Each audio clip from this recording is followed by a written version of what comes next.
بسم اللہ الرحمن الرحیم۔ السلام علیکم ورحمۃ اللہ وبرکاتہ۔ الحمد للہ وکفی وسلام علی عبادہ الذین اصطفی، اما بعد۔ حاضرین و ناظرین، یہ درس نمبر 2146 ہے اور آج سورۃ الجمعہ کی صرف ایک آیت کی تلاوت و تشریح کی جائے گی، آیت نمبر 10۔ اعوذ باللہ من الشیطان الرجیم، بسم اللہ الرحمن الرحیم۔ فَإِذَا قُضِيَتِ الصَّلَاةُ فَانتَشِرُوا فِي الْأَرْضِ وَابْتَغُوا مِن فَضْلِ اللَّهِ وَاذْكُرُوا اللَّهَ كَثِيرًا لَعَلَّكُمْ تُفْلِحُونَ۔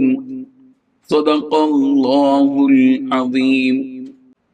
لفظی ترجمہ یوں ہے، فَإِذَا پھر جب قضیت ادا کر لی جائے الصلاۃ نماز، فانتشروا تو تم پھیل جاؤ فی الارض زمین میں، وابتغوا اور تلاش کرو من فضل اللہ اللہ کا فضل، واذکروا اللہ اور یاد کرو اللہ کو کثیرا کثرت کے ساتھ، لعلکم تفلحون شاید کہ تم فلاح پاؤ۔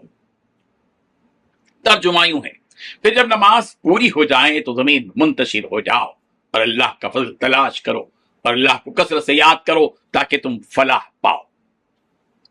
اس آیت میں دو باتیں بیان کی گئی ہیں۔ پہلی بات، جب نماز ختم ہو جائے تو زمین میں پھیل جاؤ۔ دوسری بات، اللہ کا فضل تلاش کرو تاکہ تمہیں فلاح ملے۔ بزرگان مطلب جب جمعہ کی نماز کے لیے ندا لگائی جائے، اذان دی جائے، تو سارے کام، ساری مصروفیتیں چھوڑ کر جمعہ کے لیے جانے کو فرض قرار دیا گیا۔ حکم ہے فاسعوا الی ذکر اللہ۔ لیکن جب نماز ختم ہو جائے تو کیا اس وقت بھی خرید و فروخت و تجارت کرنا حرام ہے؟ نہیں۔ اس آیت کے ذریعے بتلا دیا گیا کہ فَإِذَا قُضِيَتِ الصَّلَاةُ، پس جب نماز ختم کر دی جائے، مکمل ہو جائے، تو فَانتَشِرُوا فِي الْأَرْضِ، اب تمہیں اجازت ہے، جاؤ اپنی تجارت اور خرید و فروخت اور دولت کے کمانے کے چکر میں جاؤ، گھسو، چلو پھرو، رب ذوالجلال کا فضل تلاش کرو، روزی روٹی مال متاع تلاش کرو۔ لیکن ایک بات یاد رکھو کہ تم اپنی اس خرید و فروخت اور دولت کے کمانے کے چکر میں اپنے رب کے ذکر اور اس کے احکامات سے غافل نہ ہو۔ اس لیے کہا گیا وَاذْكُرُوا اللَّهَ كَثِيرًا، اللہ کا کثرت سے ذکر کرو۔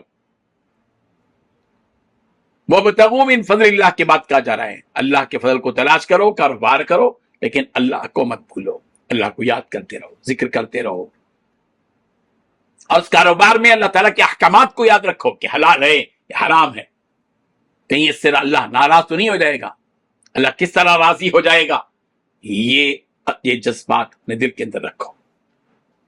بچو ان چیزوں سے جن چیزوں سے تجارت کے موقع پر روکا گیا ہے، خیانت کرنے سے روکا گیا، جھوٹ بولنے سے روکا گیا، وعدہ خلافی سے روکا گیا، رکو تم بھی، مت جھوٹ بولو۔ کاروبار کر رہے ہیں، چیز بیچ رہے ہیں، کہتے ہیں کہ ہے باسی مگر کہہ رہے ہیں کہ تازہ ہے، اندر سے سڑا ہوا ہے، کہہ رہے ہیں کہ نہیں بالکل بہت زبردست ہے، چیز کھوکھلی ہے، کہہ رہے ہیں کہ بہت مضبوط ہے۔ یہ ساری چیزیں ایسی ہیں جن کو ذہن میں رہنا چاہیے۔ حضرت عراق بن مالک رضی اللہ عنہ جب نماز جمعہ ختم ہو جاتی تو مسجد کے دروازے پر جاتے اور وہاں کھڑے ہو کر یہ دعا فرماتے، اللہم انی اجبت دعوتک وصلیت فریضتک وانتشرت کما امرتنی فارزقنی من فضلک وانت خیر الرازقین۔ کیا پیاری دعا دی، اے اللہ میں نے تیری صدا پر لبیک کہا اور تو نے جو فرض میرے ذمہ کیا تھا میں نے اسے ادا کر دیا، اور میں تیرے حکم پر روزی تلاش کرنے کے لیے زمین پر منتشر ہو گیا، اب تو مجھے اپنے فضل سے روزی عطا فرما، اس لیے کہ تو ہی تو ہے جو بڑا رزق دینے والا ہے۔ مومنوں مسلمانوں کو چاہیے کہ جمعہ کے دن کی یہ ادا جو ایک صحابی کی ہے اس پر عمل کریں۔ حکم دیا جا رہا ہے کہ فانتشروا فی الارض، جمعے کی نماز ہو جائے تو حکم ہے کہ نکل جاؤ، منتشر ہو جاؤ۔ اس لیے جمعے کی نماز کے بعد کی زیادہ فضیلت یہ ہے کہ کاروبار میں لگ جائے، دوبارہ وہیں بیٹھے نہ رہیں۔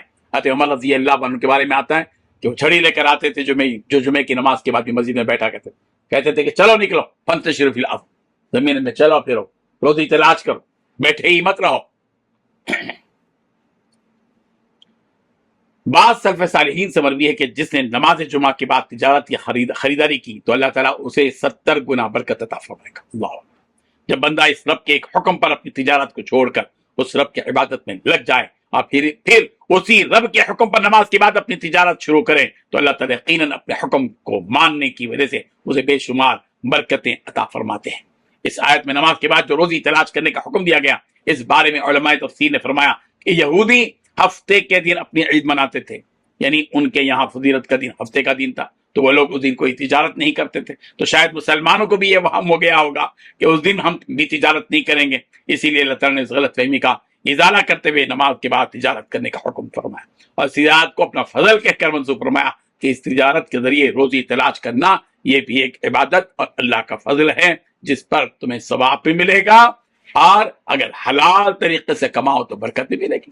اللہ تبارک و تعالی ہم سب کو ان حقائق کو سمجھنے کی توفیق عطا فرمائے۔ آمین۔ وآخر دعوانا الحمدللہ۔